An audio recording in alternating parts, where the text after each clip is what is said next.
नहीं दिखाया गया। जाहिर है जो बात इतनी बार दोहराई गई, इतनी बार सुनी गई, उस पर विश्वास ना करने का कोई कारण नहीं है।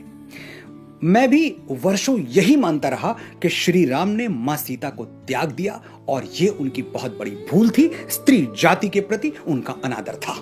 वाल्मीकि रामायण और रामचरितमानस के अलावा भी रामायण के लगभग 300 अलग अलग रूप हैं। रंगनाथ रामायण, अध्यात्म रामायण, कुमुदेंदु रामायण, राम अवतार चरितम, भावार्थ रामायण, जगमोहन रामायण, कंब रामायण, और सभी एक ही कथा को अलग अलग तरह से अलग अलग घटनाओं के माध्यम से सुनाते हैं। कहीं कुछ लिखा हुआ है तो कहीं कुछ और। राम की कथा ही नहीं, पात्रों के चरित्र और घटनाओं का स्वरूप भी एक दूसरे से काफी अलग है। तो सवाल यह है कि प्रामाणिक किसे माना जाए, सही कौन सी रामायण है? महर्षि वाल्मीकि श्री राम के युग में हुए थे। उन्होंने राम कथा स्वयं देवर्षि नारद से सुनी और कई घटनाओं में वो खुद भी शामिल थे। बहुत कुछ उन्होंने अपनी आंखों से भी देखा था। तो रामायण का वो रूप जो वाल्मीकि ने लिखा वही प्रत्यक्षदर्शी है, वही सत्य है और इसमें किसी को कोई संदेह नहीं होना चाहिए। अब आते हैं सीता परित्याग की कथा पर।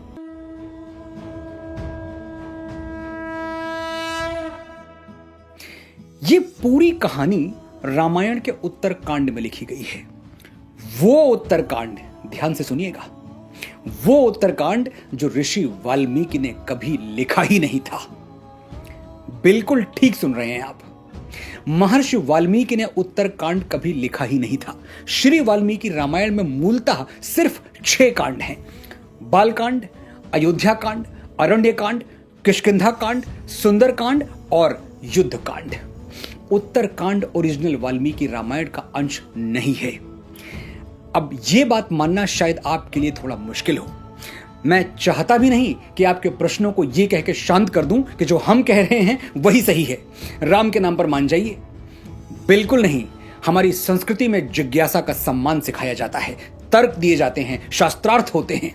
हम डांट कर या डरा कर किसी को कुछ नहीं मनवाते। ऋषिपुत्र नचिकेता के प्रश्नों के उत्तर स्वयं यमराज ने दिए। कठोपनिषद की यह कथा बहुत अद्भुत है और बहुत जल्द मैं इस पर एक पूरा वीडियो बनाऊंगा। श्रीमद् भगवद गीता में अर्जुन की शंकाओं का समाधान भगवान कृष्ण 18 अध्यायों तक करते रहे। अर्जुन किसी बच्चे की तरह बार बार एक ही प्रश्न पूछता रहा, सिर्फ शब्द अलग थे, लेकिन कृष्ण पूरे धैर्य के साथ अर्जुन को उत्तर देते रहे जब तक कि अर्जुन की शंका का समाधान नहीं हो गया। आज आप भी तर्क सुनिए और खुले मन से समझने का प्रयास कीजिए कि क्या सचमुच श्री राम ने मां सीता का त्याग किया था।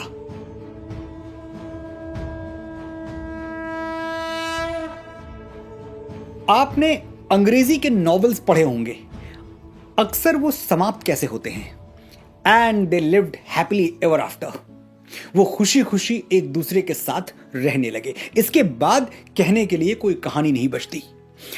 वाल्मीकि रामायण के युद्ध कांड का 128वां सर्ग कहता है, श्री राम राजा बन गए, विभीषण लंका चले गए, सुग्रीव किष्किंधा लौट गए, भरत सेनापति नियुक्त हो गए और इसके बाद श्लोक संख्या 95 से लेकर 106 तक हैप्पीली एवर आफ्टर का वर्णन है। कैसे श्री राम और सीता साथ रहते हुए खुशी खुशी अयोध्या पर राज करने लगे। श्लोक संख्या 106 के बाद क्या है? फलश्रुति। अब फलश्रुति क्या है?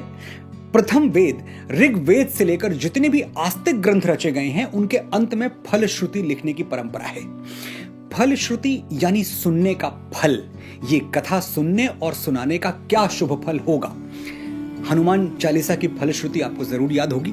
जय जय जय हनुमान गोसाई, कृपा करहु गुरुदेव की नाई, जो सतबार पाठ कर कोई, छूटहि बंदी महासुख होई, जो यह पढ़े हनुमान चालीसा, होए सिद्ध साखी गौरीसा। यानी जो हनुमान चालीसा का पाठ करेगा उसके दुख समाप्त होंगे और सुख आरंभ हो जाएंगे। रामायण में भी श्लोक संख्या 107 से 123 तक ऋषि वाल्मीकि ने फलश्रुति लिखी है। यानी औपचारिक रूप से रामायण की कथा समाप्त हुई, कुछ और लिखने के लिए शेष नहीं रहा। युद्ध कांड अंतिम सर्ग का 119वां श्लोक सुनिए। रामायण मिदम कृत्सनम श्रवणतः पठतः सदा, प्रीयते सततम रामः सहि विष्णु सनातनः। कृत्सतम रामायणम, यानी यही संपूर्ण रामायण है। यह आधा तिहाई नहीं है, संपूर्ण है, कंप्लीट, फुल स्टॉप, इति। आगे 121वें श्लोक में वाल्मीकि लिखते हैं, एवमेतत् पुरा व्रतमाख्यानम भद्रमस्तु वह प्रव्याहरत विस्त्रब्धम बलम विष्णोः प्रवर्धताम। यानी ये इतिहास संपन्न हुआ, इसे ऐसे ही गाया जाए और इसे पढ़ने और गाने वालों का कल्याण हो। ऐसा लिखकर वाल्मीकि राम की कथा को पूर्ण घोषित कर देते हैं। जब कथा पूर्ण हो गई तो फिर अचानक उत्तर रामायण कहां से आ गया? साफ जाहिर है कि उत्तर कांड बाद में जोड़ा गया और वो पूरी तरह काल्पनिक है। ऐसा क्यों किया गया मैं नहीं जानता, लेकिन इसमें राम और सनातन के विरुद्ध षड्यंत्र की गंध तो आती है। रामायण का उत्तरकांड पढ़ते हुए बार बार लगता है कि जानबूझकर राम को कलुषित करने का, उनकी छवि को बिगाड़ने का प्रयास किया जा रहा है। उत्तरकांड का एक श्लोक है, सीता मादाय हस्तेन मधुमैरेयकम शुचि पाययामास काकुत्स्थः शचीमिव पुरंदरः। यानी भगवान राम सीता जी का हाथ पकड़कर उनको मैरेयक मधु पिला रहे हैं, मदिरा पिला रहे हैं। पूरी रामायण में कहीं भी श्री राम मदिरा पीते हुए नहीं पाए गए और अचानक उत्तरकांड में वो सीता को मदिरा पिलाने लगे। क्या ये विश्वास करने योग्य है? यह श्लोक 42वें सर्ग से है। इसी सर्ग में आगे लिखा गया है, मनोभिरामा रामास्ता रामो रमयताम वरह रमयामास धर्मात्मा नित्यम परम भूषितः। यानी श्री राम वारांगनाओं को, वेश्याओं को प्रसन्न कर रहे हैं और उनका नृत्य देख रहे हैं। जो भगवान राम जीवन भर एक नारी व्रत धारण किए रहे, सीता के अलावा जिनके जीवन में किसी स्त्री की छाया तक नहीं मिलती, वो वेश्याओं का नृत्य देख रहे हैं। राम के चरित्र पर यह लांछन नहीं तो और क्या है? और ये लांछन महर्षि वाल्मीकि क्यों लगाएंगे, जो राम को विष्णु से भी बड़ा मानते हैं, उनको महाविष्णु कहते हैं। युद्ध कांड में वाल्मीकि राम को भ्रातृभि सहिता श्रीमान कह के संबोधित करते हैं। यानी श्री कौन है? देवी सीता। वो हमेशा राम के साथ रही, तभी वो श्रीमान कहलाए। हमेशा राम के साथ रही, ध्यान दीजिएगा। युद्ध कांड के 128वें सर्ग में वाल्मीकि साफ साफ लिखते हैं कि भगवान राम ने सीता जी के साथ हजारों वर्षों तक अयोध्या पर राज किया और सैकड़ों अश्वमेध यज्ञ किए।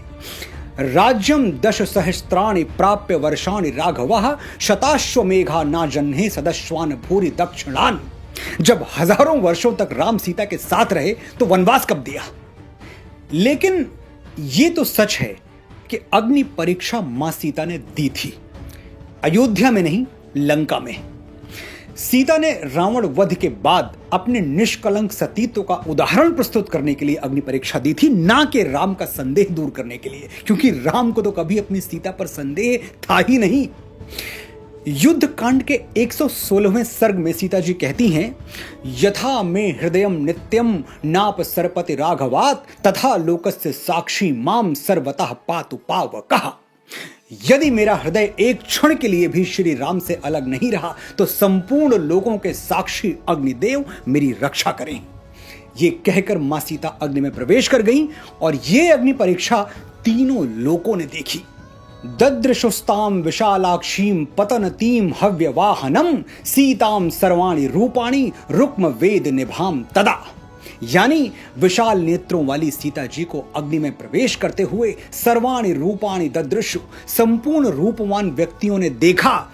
यदि संपूर्ण व्यक्तियों ने, सबने देखा, तो क्या उस धोबी ने नहीं देखा होगा?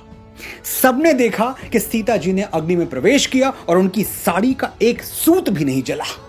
देवता, गंधर्व, मानव, कोई ऐसा नहीं था जिसने सीता की अग्नि परीक्षा ना देखी हो, ऐसा वाल्मीकि ने स्पष्ट शब्दों में लिखा है। यानी मां सीता की पवित्रता में संदेह की कोई जगह ही नहीं छोड़ी गई, जो अयोध्या वापस लौटकर कोई उनके सतीत्व पर सवाल उठाए। अग्निदेव ने स्वयं प्रकट होकर श्री राम से कहा कि सीता में कोई पाप या दोष नहीं है, राम आप इन्हें स्वीकार करें। और भगवान राम ने अग्नि के सामने प्रतिज्ञा ली, विशुद्धा त्रिषु लोकेषु मैथिली जनकात्मजा न विहातुम मया शक्या कीर्तिरात्मवता यथा। हे अग्निदेव, मैं आपको वचन देता हूं कि जैसे एक यशस्वी व्यक्ति अपनी कीर्ति का त्याग नहीं करता, मैं जीवन भर सीता का त्याग नहीं करूंगा। राम सीता को अपनी कीर्ति मानते थे, इतना आदर देते थे। आप खुद सोचिए, अग्निदेव के सामने जीवन भर सीता के साथ रहने का वचन देने वाले राम क्या किसी के कहने पर उन्हें त्याग देंगे? वो राम जिनके लिए वचन का मूल्य प्राणों से बढ़कर था। रघुकुल रीति सदा चली आई, प्राण जाए पर वचन न जाई। जो अपने पिता के दिए हुए वचन का मान रखने के लिए राजपाट त्याग कर वनवासी बन जाते हैं, वो स्वयं अपने वचनों की रक्षा के लिए क्या नहीं कर सकते, ये सोचिए। मैंने अपनी बात साक्ष्यों, संदर्भों और सबूतों के साथ कह दी। अब आपको कहना है, जब भी कोई सीता परित्याग को लेकर आपके सामने श्री राम के चरित्र पर प्रश्न उठाए, आपको कहना है कि यह झूठ है, छल है, धोखा है और आप इस कपट का सच जान चुके हैं। आपको कहना है कि श्री राम और सीता सिर्फ एक बार अलग हुए थे, जब रावण ने मां सीता का हरण किया था। उसके बाद वो सदा सदा के लिए एक हो गए और हमेशा एक साथ रहे। ये कहना कठिन है कि उत्तर रामायण नाम का ये झूठ रचा किसने, इसका रचयिता कौन है, ये भ्रम फैलाया किसने।